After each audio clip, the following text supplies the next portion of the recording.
Hey guys, panic in Hollywood.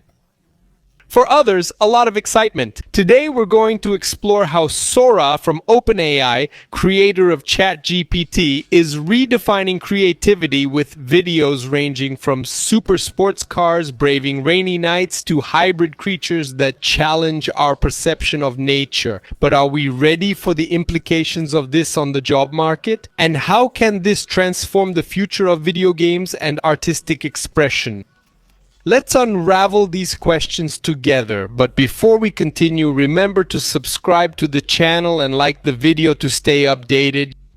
Your likes and subscriptions contribute to the growth of the project, and with the project growing, I can bring more interesting videos to you. Finished? Thanks for the support. Moving on, OpenAI has just released some new videos of Sora, and they are jaw-dropping.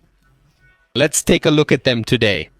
The OpenAI team went after input from the creative community, directors, artists, and others, to learn what they think of Sora, what needs to be improved, and how the community will welcome Sora when it launches. So let's take a look at these new videos.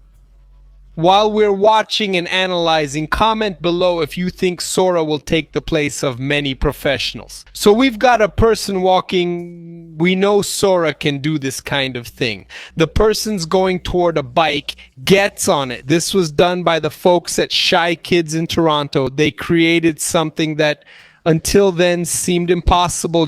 Just imagine a person with a balloon head. We're talking about creating new realities, new characters that stay consistent scene after scene. That's why Hollywood and actors are worried right now. And that's why any creative person should be on their toes. As someone who creates audio content, I see this and think about the problems. It's not good for those who have, quote, balloon heads, if you know what I mean. If this is possible with video, imagine with audio and other mediums. Creativity galore, surrealism, different spaces, varying climates, all at the click of a button and a simple command.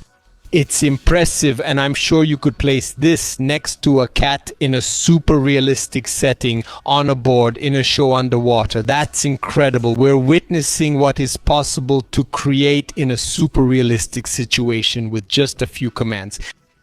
Now, we're diving into what seems like a multiverse with Paul Trillo, an artist, writer, and director. Every detail in these videos is impressive.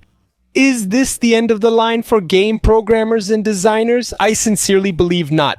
It'll be exactly the opposite. In the right hands, professionals will be able to create even grander and more creative games. And who knows, maybe in less time. In addition, at an even lower cost, which will be positive for the companies and for the end consumer. All generated by OpenAI's Sora. Amazing, right? Exploring the pyramids straight into the architecture and other places like a library. It all feels so continuous and real. These are things that would require CGI and million-dollar productions to make. Now, this can be done with a click of the mouse and typing on a keyboard. A garbage man breakdancing. I love it, but I'm also quite apprehensive about the future. What does this mean for us creatives? How do we get into this new scenario? Is this our greatest superpower, or are we going to be completely replaced? Ed's gone crazy. I want your opinion. Comment below. Look at these different camera angles. Wow, a trip through a tube. I love it, and at the same time it gives me butterflies in my stomach, but it's also an amazing opportunity.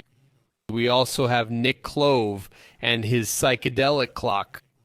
So we're in Los Angeles with a creative storyteller who's using Sora to create a black and white vibe. I don't know if they got exactly what they meant, but it adjusts over time. What do you mean a car coming out of the ocean? These are situations that wouldn't exist in reality. Salt soda. And look at this Mushroom Town. Incredible, really. Let's take a look at the work of August Kemp, a musician and researcher who had access to Sora to create his works. I'll tell you, it's impressive too.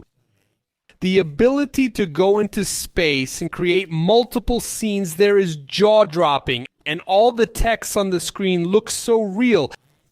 How do they manage to do this? It looks like some kind of crystal, almost like ancient alien technology. Now we have something from Josephine Miller. She is a creative director and has used Sora to create amazing art. Just look at this art with glamour and fashion superimposed on bodies wearing Sora. It's something on another level, don't you think?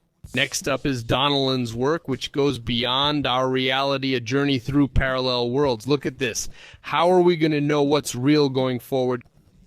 Creatures that don't even exist showing up like a flamingo giraffe or something. It's surprising, very realistic. And when the elders talked like that, I'm only going to do this when pigs fly. And if you say that to a teenager these days, they might just show you a video and say, look, the pigs are flying.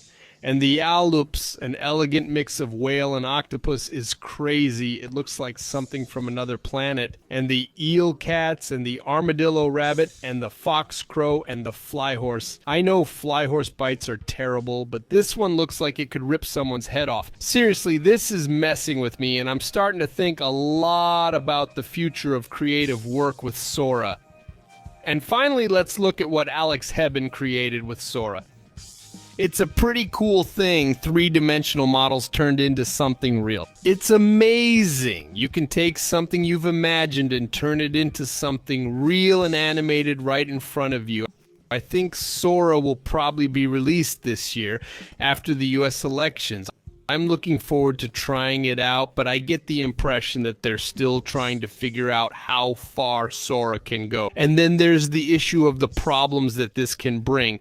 They seem to be very aware of this. For example, deepfakes can prove to be quite a challenge. Is the way we interact with it, how we use it, going to define that? Or will it end up taking one position after another in the job market? We really don't know what the future holds. So where should I invest my effort? Where to apply my skills? What should I choose to learn? Should I delve deeper into these artificial intelligence technologies? And how do you use them to create something innovative? I believe there will always be a human element. We're always going to have people on YouTube, for example, who want to watch videos and know that they were created by human beings, that the ideas and thoughts come from a real person. This makes me think a lot, and I think you should think about it too. I would love to know what you're thinking now after seeing what Sora is capable of doing. Leave your ideas and questions in the comments. I would love to talk about the subjects of the video. If you like this video, please give it a thumbs up, share it, and subscribe. Up here, you'll see suggestions for upcoming videos that make perfect sense for you to watch. I'll see you guys in the next video. See you later.